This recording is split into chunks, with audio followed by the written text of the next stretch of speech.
This video is going to contrast two older Bojan Manfrotto tripod heads, three-way pan tilt heads, and then it's going to go into a little bit more detail on the head on the right with regards to how you might set it up if it comes to you in a box disassembled. And I should say that both of these are very nice. One is maybe twice the price of the other. I'm going to talk about that in a little bit, but used, they're not that expensive. And in fact, the 3047, what I see, and certainly how I got mine, was it came with a kind of a professional level Bojan Manfrotto tripod. So these things would have been used with medium format, even large format cameras. In a studio, they certainly could have been used with 35 millimeter cameras, but they're substantial. You can kind of get a different view, if you will, or an idea of some of the differences by taking a look at these side by side from a different, from the back. So the 229 on the right, I said that they're 2x the price. So used, you probably can get one of these with the hexagonal plate, the quick release plate. I've actually in this photo I've clamped an Arca Swiss clamp on top of it. I use Arca Swiss for my camera, but maybe under $100 or close to $100 in good working condition. And the 3047, if you just buy the head, a lot of times they don't come with the plate, and you can buy the plate, aftermarket on eBay or on Amazon, $20. I think Bojan still or Manfrotto still makes them. I'm going to guess it's going to be more than $20. So, or you can take the path that I took and just it kind of is given to you, if you will, with the tripod. Some of the older, nicer tripods that Manfrotto made.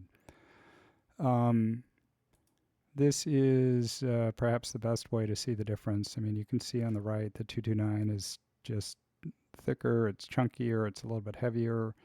You can see the spirit levels are really easy to see and marked quite nicely. Surprisingly, these don't weigh that much different. I think the 229 on the right it's rated to 25 pounds, and I think the 3047 might be rated to around 15 pounds of total weight that it can support, at least according to the marketing brochure. There are, if you can see on the right on the 229, that there's actually nuts and bolts. The handles are screwed in to those bolts, and the nuts are used to adjust the tension. So if you want to adjust the tension on the panning or on the tilt, you can do that through those nuts. On the 3047, you can also adjust the tension, but only for the back and forth, up and down, if you will, tilting. And that's you can sort of see in the middle of that image of the 3047 that there's a shiny bolt. It's actually a hex Allen key, 4mm Allen key that you would use to loosen that. And that's the only adjustment you can make. You can't do it on the panning. You can't do it on the rotating, tilting. So yeah, these are nice. Guess I should say something about the handles.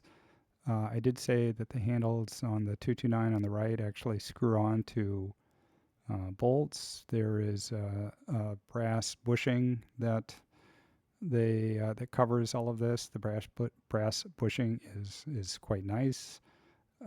And actually the shaft, I'm not talking about the rubbery part that you hold on to, but just the metal shaft is it's nicer on the 229 than it would be on the 3047. On the 3047, just think of it as like a rod, like a metal rod or a steel rod that has some plastic, attached on one end and threaded on the other.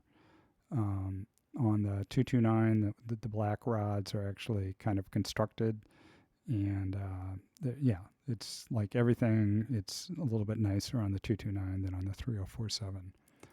So when I got mine, it was shipped with the handles, taken off. And one of the in the package, there was a extra large spring, and I really wondered, well, where does that spring go? And it actually goes on the main tilting handle, and that's the longest handle. You can see it here on the left. And what you do is, you put the spring on the metal rod, and then you put the brass bushing on over the spring, and then screw it in. For the other two shorter handles, for the panning and for the sideways tilting, um, that same brass bushing, but you put that on before you attach the handle. It's pretty straightforward. This is a little bit out of order, but when we were talking about these tension adjustment bolts that you can find on the 229, you can see a close up of one here. They take a 13 millimeter socket or socket wrench. You can see two of them in this photo here on the right. And the third one is, because there's, two types of tilting and one type of panning. The third one is it's underneath this round plastic plate. You pop the plate off. It's right, in the photo here. If you look at the number 6371 and look a little to the right and above it, you'll see that plastic plate. And, when you pop that off, it's going to expose the screw. The other thing that was a little bit of a mystery to me was this extra knob, or not a knob, but like a lever.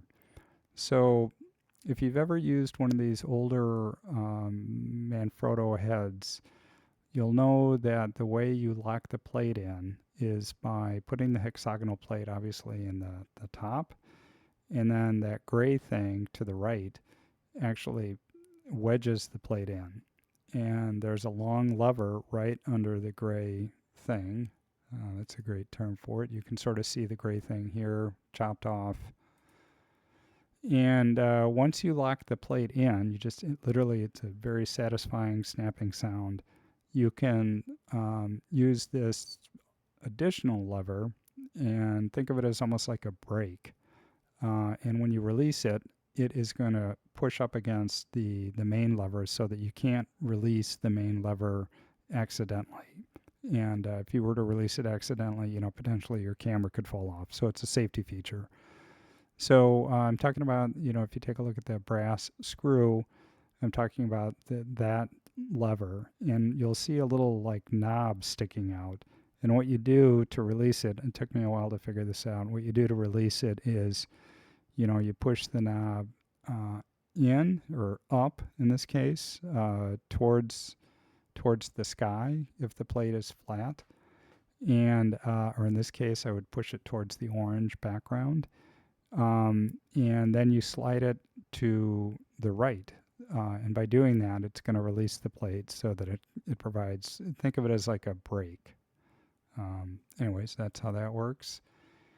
And the levels here are really nice. There's 2 spirit levels, and then there's a bubble level. And the other thing that's pretty nice about this is you can sort of see it, the machining, right? There's a brass screw. It's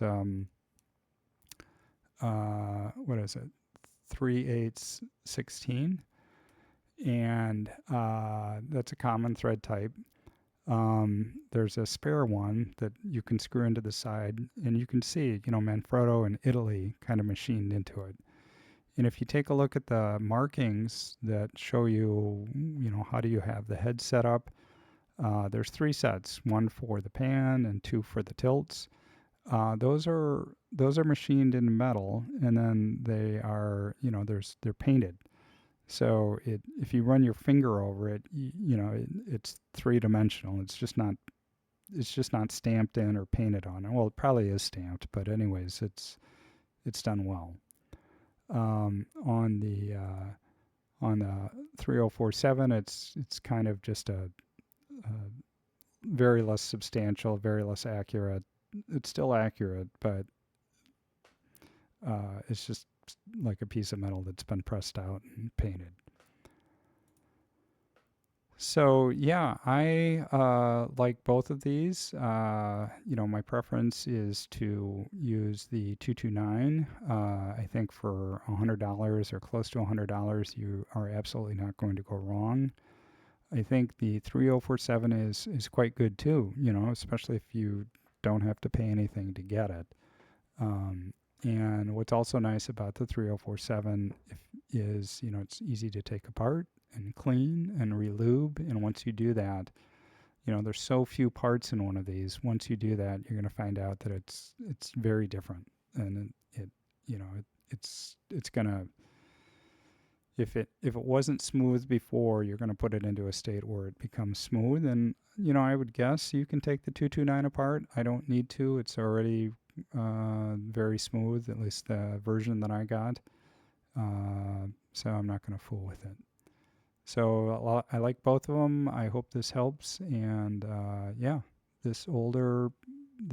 what I'm finding is the older professional line from Manfrotto is very, very nice. And, it's not that expensive, whether it's these old heads or certainly the old tripod legs.